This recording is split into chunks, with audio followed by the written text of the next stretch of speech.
Something is happening in Florida real estate that almost nobody predicted 3 years ago. For most of the pandemic era, Florida looked like the most bulletproof housing market in the country. Prices were climbing at rates that stunned analysts. Buyers were relocating from New York, California, New Jersey, paying cash, waiving inspections, offering above asking without ever seeing the property in person.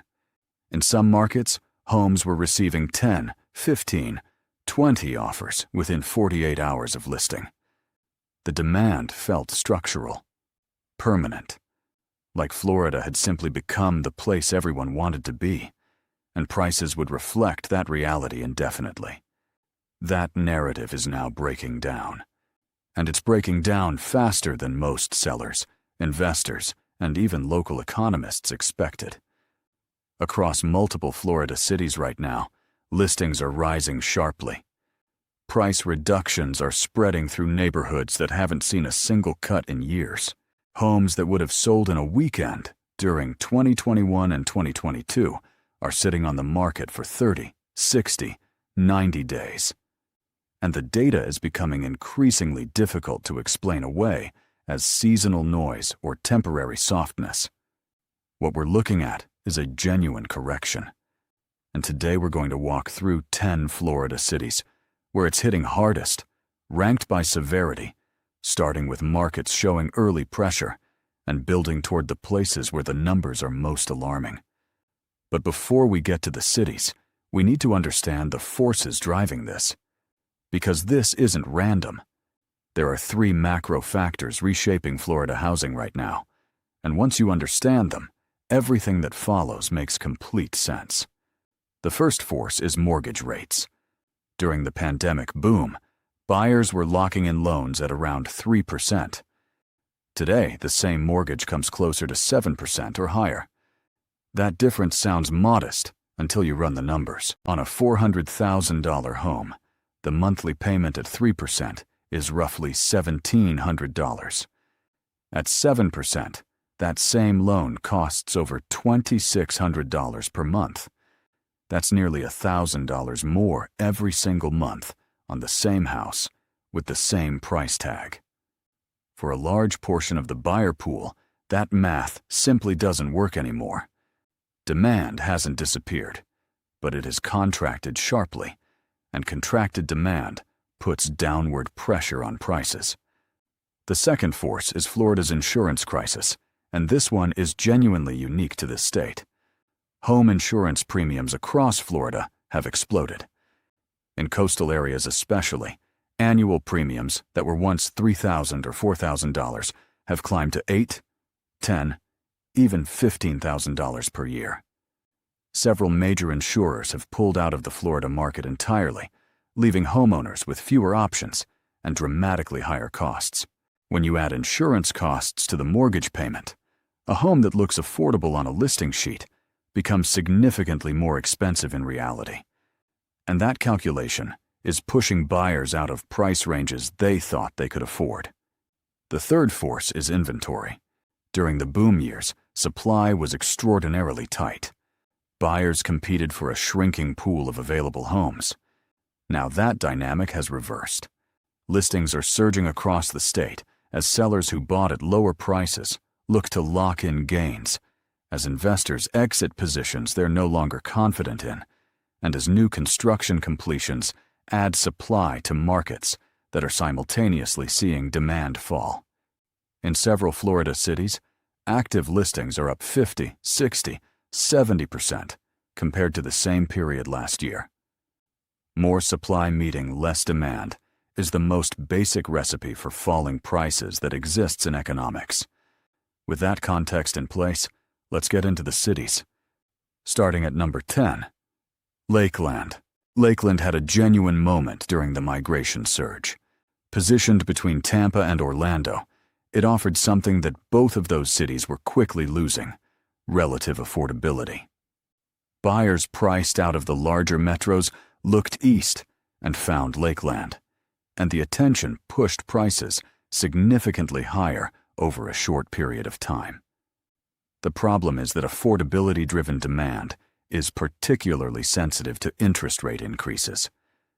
When borrowing costs rise, the buyers who came to Lakeland specifically because it was cheaper become the first ones priced out again. Days on market are climbing. Price reductions are appearing with increasing frequency. The boom-era pace has clearly slowed. Number 9 is Ocala. Ocala attracted a similar buyer profile. Lower cost of living, reasonable land availability, distance from the congestion of coastal markets.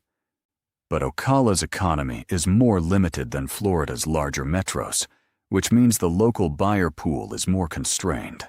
As out-of-state migration demand cools, there aren't as many local buyers to absorb the inventory.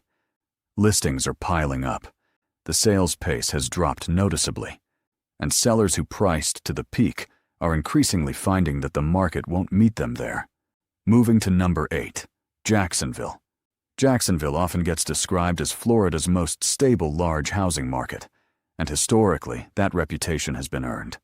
It's a genuine economy with a diverse employment base, but stable doesn't mean immune.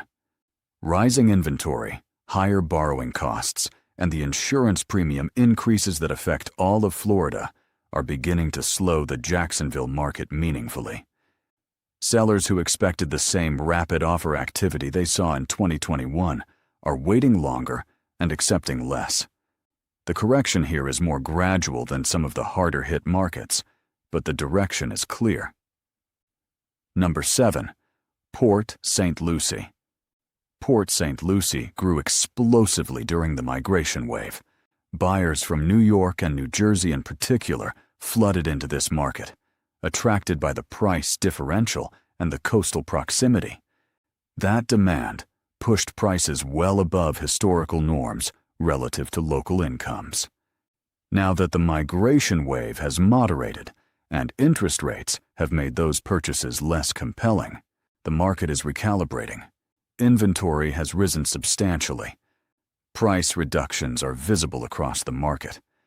The adjustment is more pronounced here than in some comparable markets because the run-up was sharper. Number 6, Orlando. Orlando is an economic anchor for Central Florida.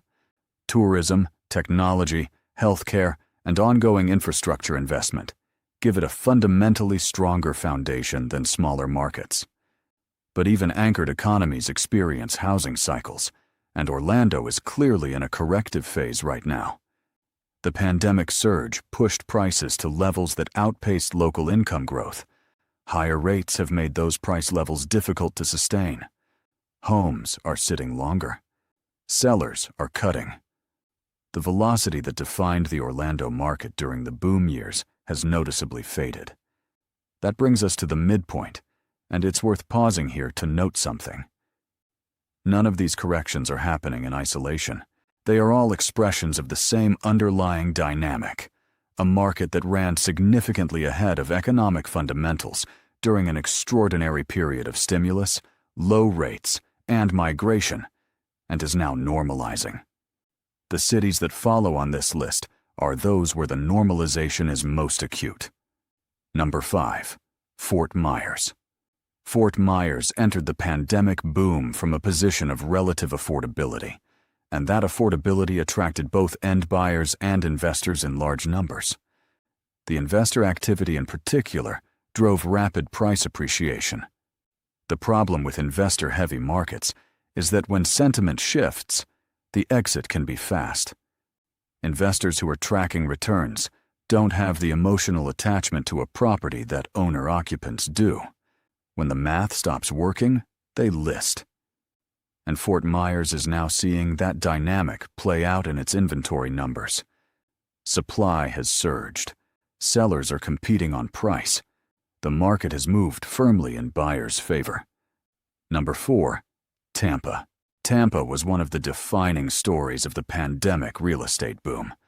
National media coverage, enormous inbound migration, prices that seemed to rise every month without pause.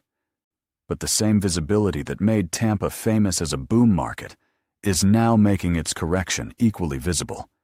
Inventory is up significantly. Buyer activity has cooled substantially from its peak. Price reductions are widespread. Tampa's long-term economic fundamentals remain solid, and this is not a story about the city's future. It's a story about what happens when any market, however strong, runs too far too fast. Number 3. The North Port, Sarasota, Bradenton Corridor. This market was, by multiple national rankings, one of the hottest housing markets in the entire United States during the peak years. The combination of Gulf Coast appeal, relative affordability compared to Naples and Miami, and strong migration demand created conditions of extraordinary price acceleration. But that same acceleration has left the market exposed. Inventory in parts of this corridor has increased dramatically. Some neighborhoods that had virtually no available listings 2 years ago now have dozens. Price competition among sellers is intensifying. The correction here is among the more significant in the state, and the data suggests it may have further to run. Number 2. Miami. Miami occupies a different category than most Florida housing markets. Its global profile, international buyer base, and luxury segment give it resilience that smaller markets don't have. But resilience is not immunity. Higher borrowing costs are affecting the domestic buyer pool that drives a large share of transactions. Condo fees and special assessments, which have increased significantly following regulatory changes, are creating additional carrying cost pressures. Insurance premiums in coastal Miami are among the highest in the state. And in certain segments, particularly mid-market condos, price adjustments are now clearly visible in the data. Transaction volume is down. Listings are accumulating. Even Miami is not moving the way it was. And at number 1, the market showing the sharpest and most documented correction in the state right now. Punta Gorda. Punta Gorda is a smaller coastal market, and smaller markets often experience cycles with more intensity than large metros because there's less cushion. The local economy is more limited. The buyer pool is more constrained.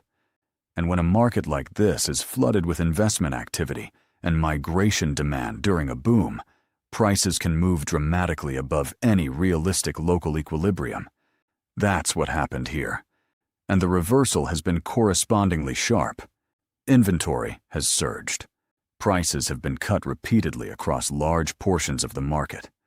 Days on market have extended dramatically. Punta Gorda has become something of a leading indicator for analysts watching Florida housing, a preview of what can happen when a market climbs fast without the fundamental support to hold that level when conditions change. So what does all of this mean for Florida real estate as a whole?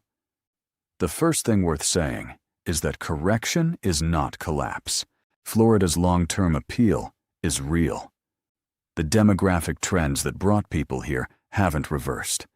The state's fundamental advantages, tax environment, climate, growing economic base, remain intact. What we're seeing is not the end of Florida as a desirable place to own property. It's the end of the specific conditions that made the pandemic boom possible. Low rates, scarce inventory, and feverish buyer demand were always going to be temporary. They were not the new normal. They were an anomaly. And now the market is finding its way back to something more sustainable. For buyers, this environment is genuinely more favorable than anything seen in the past several years. More options, more negotiating power, and sellers who are now motivated to meet the market rather than dictate to it.